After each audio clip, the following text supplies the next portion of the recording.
This is your family's first and most important line of defense against Mother Nature. When she strikes, make sure you call the people that I trust, my family and friends at Exterior Home Solutions. Tennessee gets a win 28-18. Welcome to the Exterior Home Solutions 2-minute drill from Neyland Stadium in Brent. Tennessee found a way. They just continue to find a way. Defense leading the way. It's a broken record, but kind of a repeat of the last few games. Tennessee struggled in the first half, although they did score, but again, found a way. Well, I mean, it's for the offense. It's one step forward, two step back. You know, and it's drop touchdowns. It's drop touchdowns in the first half. In the second half, it's missed field goals. It's a fumble here. It's just, I mean, they can't get out of their own way offensively. Defensively, 2 big turnovers in the third quarter that they did turn into 14 points. That's the difference in the football game. The defense wasn't at their best tonight, particularly early. They gave up some explosive plays, but they got better as the game went on and obviously did what they needed to do to help this team win. It was bend but don't break against Kentucky tonight. They did give up some chunk plays, but they only gave up 18 points. That continues. No one's got to 20 on them to this point. Mississippi State will get the next crack next week. I thought this was Nico's best performance against a Power 4 team. Like I thought he was fantastic. Basically 300 yards and easily could have been over 400 if they catch. If Nimrod catches a perfect pass in the gut that he probably scored on, and then Chris Brazzell doesn't drop a 50-yard bomb. Yeah, and Brazzell just left his feet for no reason. Just run through that and catch the ball. That's not a hard catch. He made that a lot harder by leaving his feet.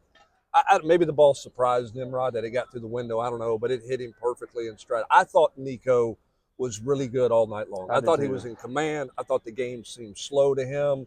He improvised. The touchdown pass to Miles Kitselman was clearly an improv play that they were good on. I thought he threw one bad ball, a ball that should have been picked.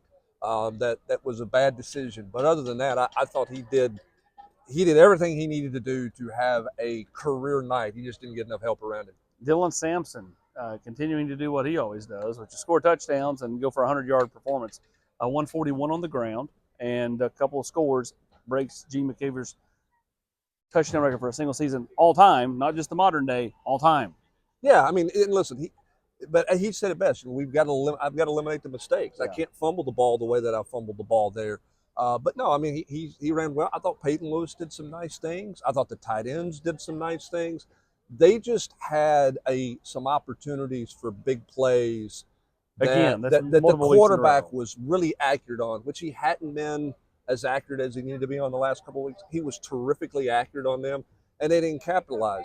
If this team's going to go beat really good teams and a quality opponent, you have a hard time driving at 91 yards and 14 plays where you don't capitalize on a big play and a big opportunity. Tennessee's got to get that fixed. That's just the bottom line. You can't go 8-9. I mean, consistently. You need a 40-yard or a 30-yard. Or I'm with you. And again, though, I thought the last 2 games, the guys running open. Tonight, Nico was near perfect and didn't catch it. All those still are still positive signs, though. I don't think they regressed. I mean, you're right. Step forward, 2 steps back.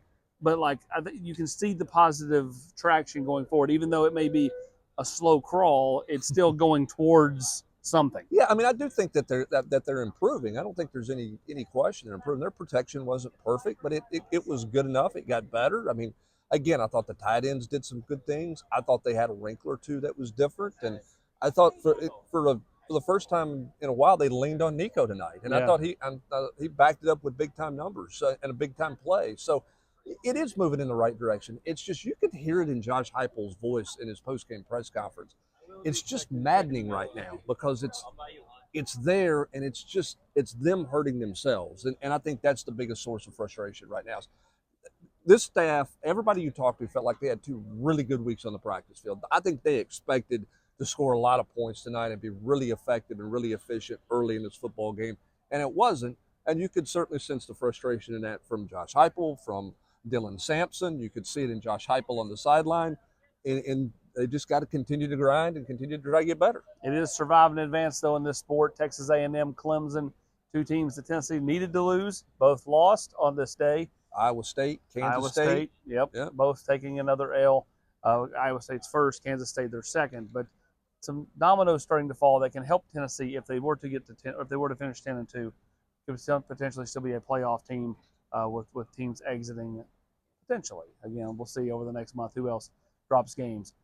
He is Brent Hubbs. I'm Austin Price for the Exterior Home Solutions 2-Minute Drill.